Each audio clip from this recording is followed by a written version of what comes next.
Hello, esports fans, and welcome to another Chair League cast. Tonight we have a Division 2 game between volumeZero and Divine9. volumeZero is 2-1 in their division right now, which is Division 2, and Divine9 is 3-2 in their division. And I believe their captain, Jason Divine, is another Chair League caster who casts some pro games sometimes, so this should be fun and exciting. Now, just before we get started, I would like to remind everyone I have an Extra Life campaign going. This is for charity. I'll be playing a marathon 24-hour stream for Sick Kids Hospital. I will be playing mostly Heroes of the Storm, but possibly other games. As you can see, I've put up some incentives if you go to the page. Just type !Extra Life in chat, all one word, and you can get the link to see some of the incentives. And one of them is if you donate $20, you can watch me embarrass myself in another game that's not Heroes of the Storm. So, and I am bad at quite a few games, so highly recommend it. Even if you don't donate, please just tune in on November 5th. I'll need lots of help to stay awake. It should be a fun time, fun stream. Hopefully I'll have some guests, and we'll just have a great time. So that takes care of that, and we should go on to the game. Let me just get all 10 players are in the lobby, so I just need to get the team sorted, make sure everyone's in the right team. So Dynamite Gur, Ice Fox, Nanu, Rabid Reaper, okay.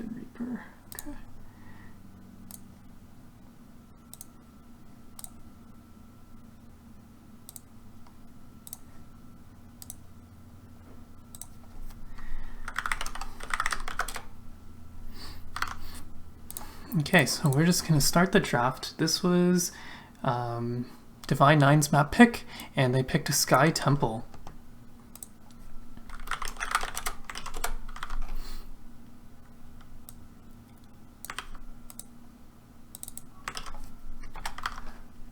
So I'm sending the draft links to the captains, and I should join the draft myself. That would be helpful. So how's everyone doing tonight? Hope everyone's having a beautiful Thursday. I think it's Thursday.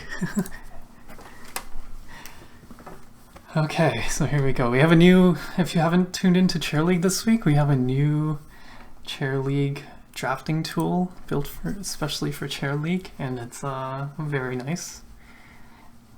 Very nice looking, very sexy, interacts with the match so that it sends out the links, it knows exactly what map it's on, who gets first pick, etc. So it's a very nice tool. Chair League's making improvements all the time. So Sky Temple is a big map. We see the mobility heroes being very popular picks here, such as Falstad, Brightwing. Another kind of sleeper hit on this map is Illidan. Illidan gets picked quite a lot in Sky Temple. Now, of course, right now, Samuro is kind of OP. I think he still has a 66% win rate in Hero League, and yeah, so we see him first banned rather. But the team with the first pick banned him, so I'm guessing they just don't have a Samuro player on their team yet. So that's interesting. This frees up Divine9 to ban whatever they want, and they kind of snuck out with the draft advantage here.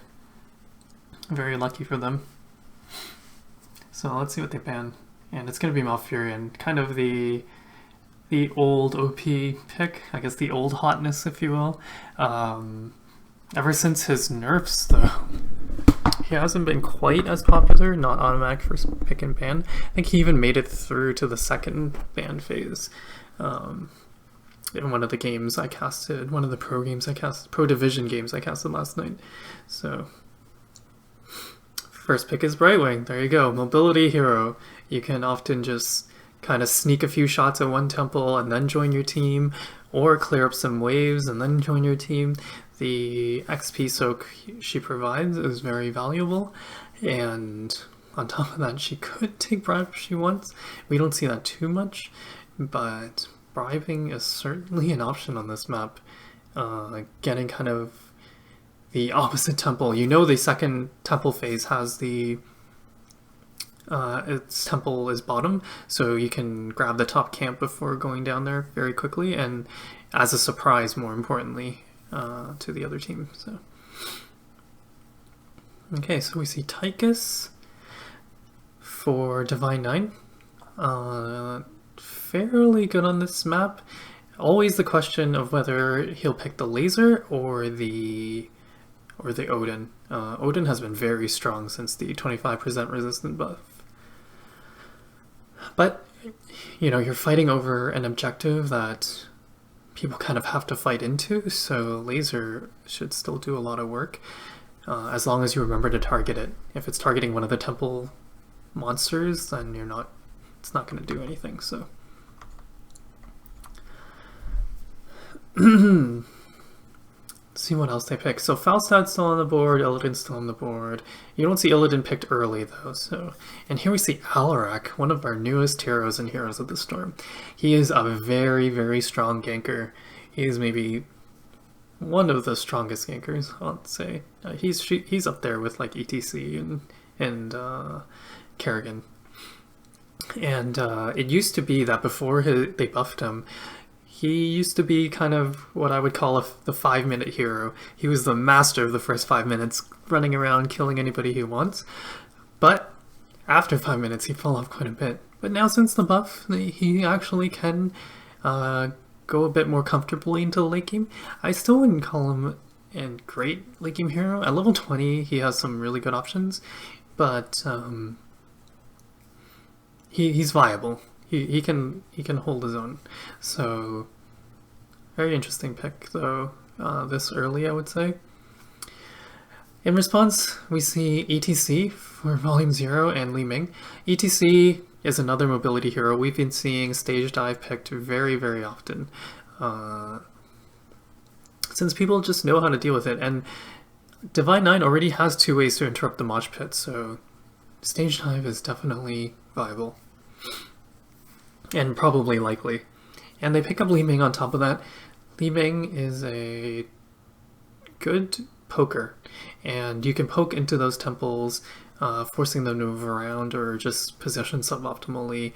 And she's just always one of those heroes that are very stable. She always does a lot of damage, pretty much no matter what. She would have to be really out of position to get picked, and she can snowball a fight into a huge victory, and possibly the map victory if she gets a few resets. So we see the other mobility hero band in Falstad, and we see Thrall band. Now, there's always the question on this map of who's going to solo the bottom lane. The bottom lane is farther apart from the mid than mid is to top, so usually you see that being the solo lane and not part of the rotation, and you need to have a strong solo laner. And they banned out Thrall, which tells me they plan to have a strong solo laner in one of these picks here. And they pick Vala, who is okay as a solo laner, but not the greatest. Her main problem is that if she doesn't take Hot Pursuit, her mana sustain is a bit weak, and if she gets poked, like saved by a Li Ming or something, she doesn't have a lot of health. So she has to go and heal up, so. And we see Muradin, who is kind of I've always said is the Vala of tanks, or Vala is the Muradin of auto-attacking DPS, or auto-attacking range DPS, because they're both just very stable, they fit into any lineup, they can provide the same consistent output every game. And, you know, once again, unless the Vala is super out of position, of course, but Muradin is so powerful at, you know, disengaging and then re-engaging into the fight after healing up a bit, taking advantage of his trait.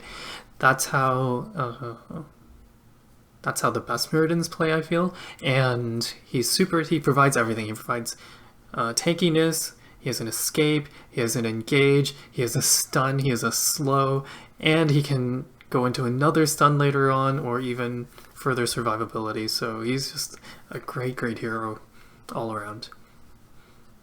In killing power, he's not as great as ETC, because ETC can actually, you know, power slide through people and then body block them. So ETC is a bit of a better ganker than Muradin, but Muradin has a little bit of it and is good in many other ways. And we see Jaina coming up from volumeZero. I think this must be a comfort pick because going double mage is unusual, first of all, but Jaina is also just not a very popular pick in the meta right now, and clearing waves on this map isn't as important as, say, on Tomb of the Spider Queen. So this is a very odd pick to me, and I think they must have a very good Jaina player. I cast in volumeZero before, and I can't remember. I think I casted one of their Division 2 games and they won, but I can't remember anything about their Jaina play. And there's their bottom laner, most likely, in Zagara. Zagara can stay safe with her creep tumors as long as she's paying attention to the minimap. And if they don't get someone who can clear her creep easily, she should have a lane advantage. Although a lot more people can beat her in lane now than before her nerf, so we'll have to see how she plays it. I think last night we saw Zagara get dominated by an Illidan, so... But an Illidan is not coming because Divine 9 still needs a healer, so who are they going to pick? Rhaegar's still on the table, Morales is still on the table. Morales wouldn't be that bad actually because there is no engage from volumeZero, there's no divers. And there it is! So... the draft is complete. Let me know in chat which draft you like better for Sky Temple.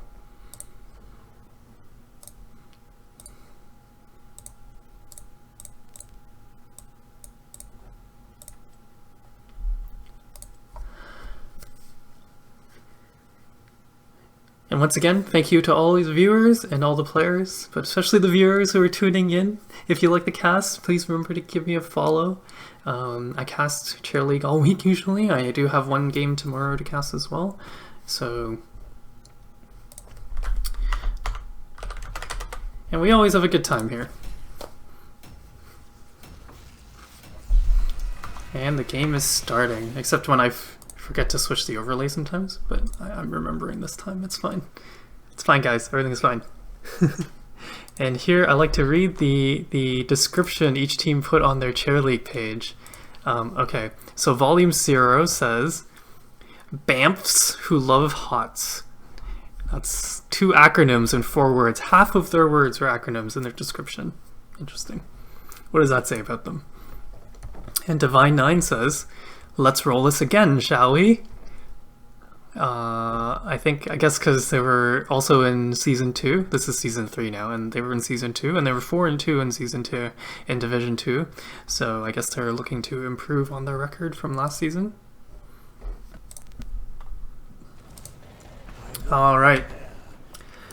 On the side of volumeZero, we have Magnetic, the captain, on Li Ming, Gur on Zagara, Tay on ETC, Sleepy Bear on Brightwing, and Hyzak on Jaina. On the other side, on the side of Divine 9, we have Jason on Morales, the captain, Reaper of War on Tychus, Nianu on Vala, Rabid Penguin on Muradin, and Ice Fox Emily on Alarak. So it looks like both teams are going 5 mid, and oh no, looks like they're dodging each other.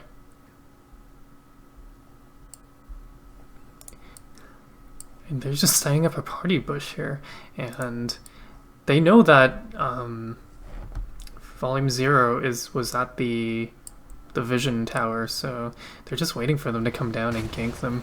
It looks like ETC will be the one. That's not really who they want. Oh, nice power slide through 3 and dodges the Alarak telekinesis to completely foil their plans. So huge waste of time for Divine 9 so far. And they did miss out on a couple of creeps. They're missing out a lot on top, probably. Only a couple. Alright, so we see not that big a deal on experience so far. Didn't really cost them, but they were really hoping for a kill.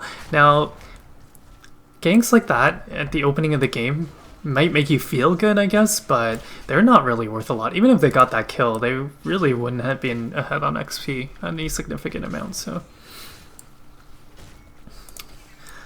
Okay, so we see Brightwing's actually in the middle. That's kind of unusual. You usually want to throw her into one of the side lanes since she can teleport anywhere, but it really doesn't matter right now. And you see Meriden's getting harassed quite a bit against Zagara. Zagara should definitely have the advantage in this lane. I'm surprised they left Meriden there to fight her.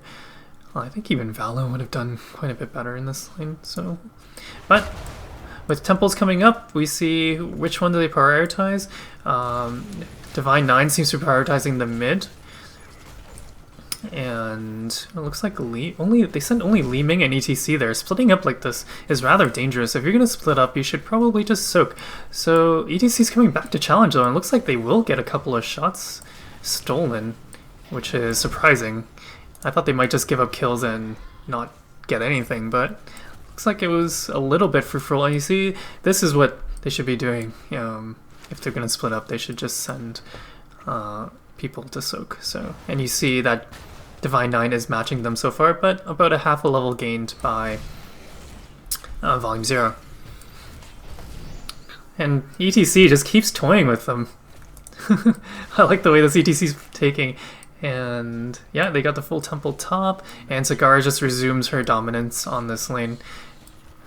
She's spreading all her creep all over the place, and Meriden is not the best at clearing it because he has to walk up to it, and all the while he would have to take hits from Zagara, and actually Meriden misses his Stormbolt. This might cost him the kill. Zagara is actually maneuvering on the creep because she gains movement speed, and oh, she couldn't juke that silence. If she juked that silence, that would have been epic. But great try from Zagara, and Meriden did end up going down while chasing her, so unfortunately I guess Brightwing didn't have her teleport up because she couldn't arrive in time to help her, and that would have also saved her. So you see Alarak once again trying to gank ETC, but having a miserable time of it. ETC is not a very easy person to gank with Alarak, neither is Li Ming actually with her teleport. She can just teleport to the side and you shouldn't be able to hit her with the silence. Kind of like dodging a Kerrigan gank with Li Ming, so. But there are 3 down here against Jaina. Jaina's in a lot of trouble. She's going to try and blow up Vala, but that's not going to happen with Morales down here, and Alarak joins in on the fun as well. Once again, Brightwing not able to even start her teleport onto Jaina there. She did have time, but she figures she's probably going to die as well, so might as well not do that.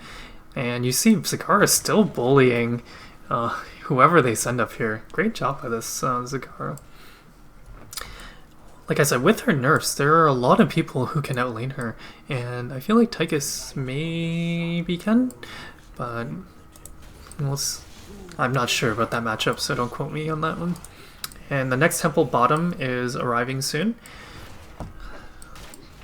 And it looks like Divine 9 doing a very good job capturing their creeps before going down there, but they actually left Alarak up here to clear. He's not the greatest merc clearing hero, so, but he is on his way now.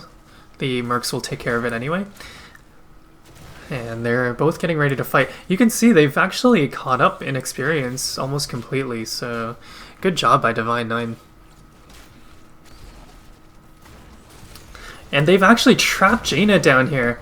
If they can get her before she does too much more damage, this is a big win. Tychus does get her, driving so deep. Look at, they've actually swapped north-south positions. That's very rare to see.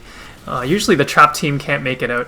And whoa, Brightwing comes just in time to save ETC. And look how healthy all of Divine 9 are. However, if they keep eating Li Ming shots, they're not going to be for long. So, oh, they send Brightwing in there. That's very bold, and yeah, she gets picked off. Yeah, I feel like you send ETC in there only, probably, if you do, just to get a bit of vision so that Li Ming can hit her orbs and then back off. But Morales is just keeping everyone so healthy. Like I was saying in the draft, I liked Morales for them as the last pick because they didn't pick any dive at all on the side of volumeZero, so how are they going to pressure Morales into not healing? Seems impossible. They're gonna have to try and flank with Zagara, get a maw on her or something like that, but then Zagara will be in a lot of trouble if she tries to do that.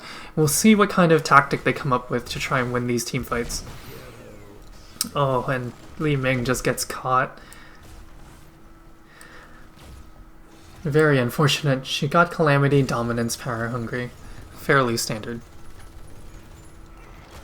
And yeah, it looks like Divine Nine's draft is working out a little better right now. I'm not sure Alarak has that much to do with it. I mean, he did just catch Li Ming out there with it, so good job by him. But he wasn't really that effective in the laning phase so far. But he'll get his worth out of the team fights, it seems. Okay, so we do see Laser taken by the Tychus, and Stim Drone taken by Morales. Now Stim Drone is great with Vala, who went the Q build actually. Interesting. And she didn't take Death Dealer. So, but she has Repeating Arrow, so kind of a guaranteed reset instead of getting a reset every time you kill something. I wonder why she chose the Puncturing Arrow. It's not great against Zagara, because Zagara has a lot of dudes that get in the way of the RNG of the Puncturing Arrow, so I'm very interested as to why she went this build. And Alarak actually just dies checking that bush. Alarak is very squishy despite being a melee hero, and can't really go and check bushes like that. Oh, we see Disintegrate Nidus from Zagara. It is a big map, but I generally still like the Maw contribution better, but oh, here we go, Stimmed Vala, and nice Emerald Wind actually by Brightwing to delay the Stim Drone effectiveness, and with the sheep just kind of blows, and they blow up Vala before she can even do anything with that Stim Drone, and Morales is now getting pressured. That is not where she should be at all. They dove way too deep for the healer and got her in trouble. Now Alarak comes and Brightwings get finished. Li Ming's gonna die probably. She doesn't have really any mana. So, oh, Mirrodin actually turns around. No, she should have just keep chasing Li Ming. With another Stormbolt, he might have killed her. Oh, well, it's fine though. They still end up winning the fight overall. No, it went 2 for 2 actually. So, but they end up getting the temple. So, while volumeZero actually got top. So, looking at the structural damage, it's actually volumeZero that has come out way ahead at this point. They're a fort up. Actually, more than a fort up. This one's on its last legs. If anyone blew on it, it would fall over. So.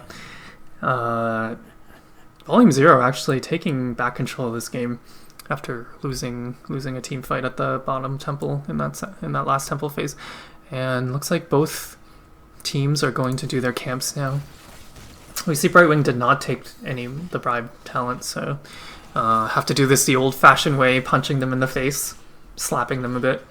We got Shield Dust, Stormfront, excuse me, Stormfront by Jaina, and Hydralisk, Transfusion, and Illusionist. And it looks like Li Ming actually got caught doing this camp. And they're going right for boss. This is a bold move. It's called the Throw Pit for a reason, and they knew they were just there because Li Ming died, and they haven't shown up anywhere on the map yet, so what do they think they're doing? I guess they think they're doing that camp, and that's a free boss. Nice call by Jason.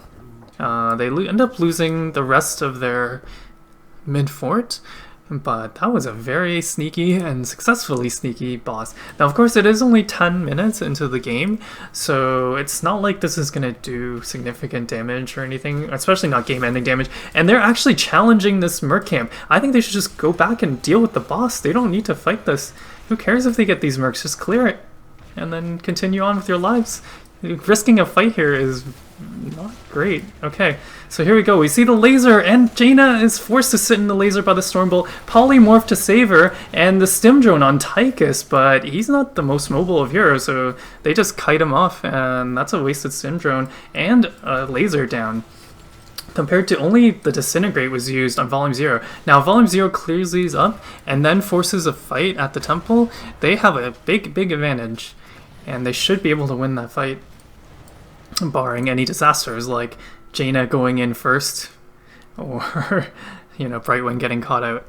So they are going to group up though, wisely, and wisely once again, Jason's team, Divine 9, backs off. They're just like, nope, you know what? We know we're 3 ultimates down.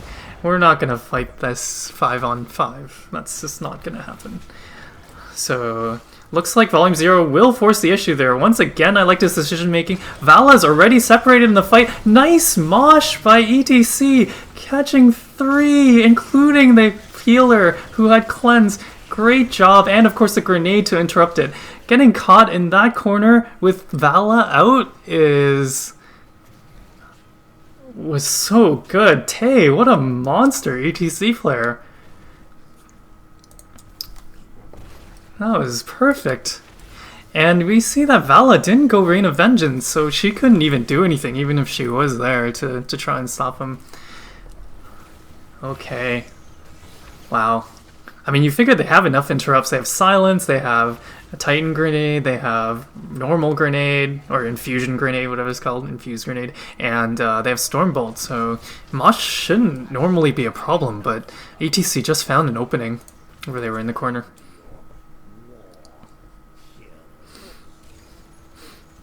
Okay, so we still see 2 forts up for volumeZero, and now we see that these keeps are on their last legs. Well, this one's still at over half, so that one's mid is still fine. And they set up a nice party bush for Tychus. Tychus is going to be caught. Oh no. The dangers of going for this vision point alone. Yeah.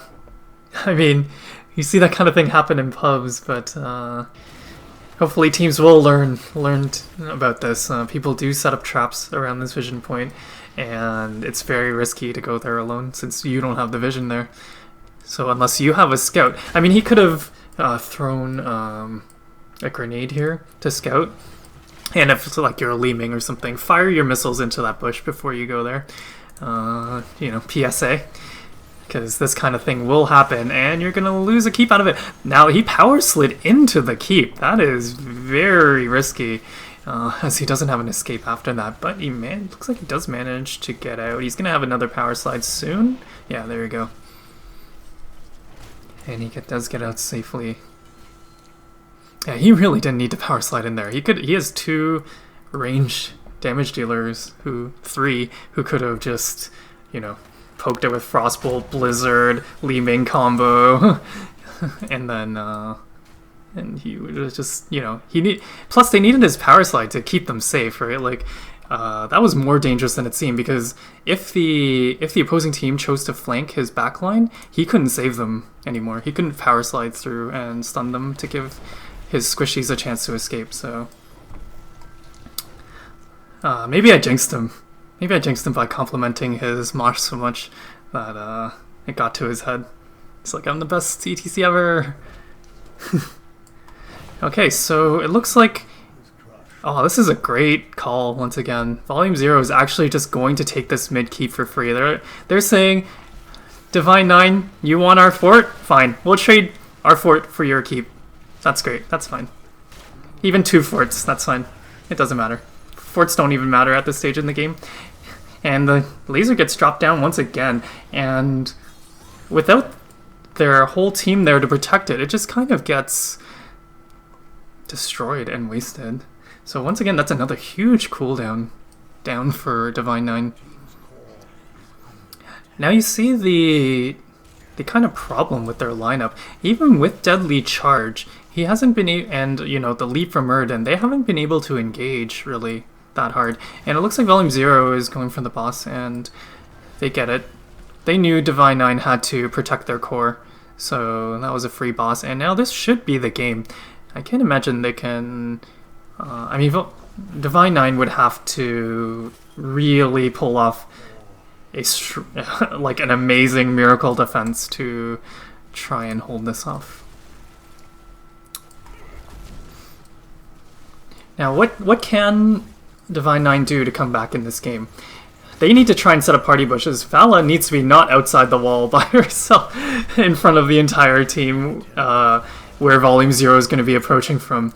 Luckily, Murden was there to bully them off, but even still, that was not the best positioning from Vala while doing a PvE objective. Even if you're like sitting there attacking mercs or attacking creeps, you should definitely think about where you're standing and why you're standing there, because anytime the enemy could try to engage you. So think about where they could be coming from and where's the safest places for you to stand.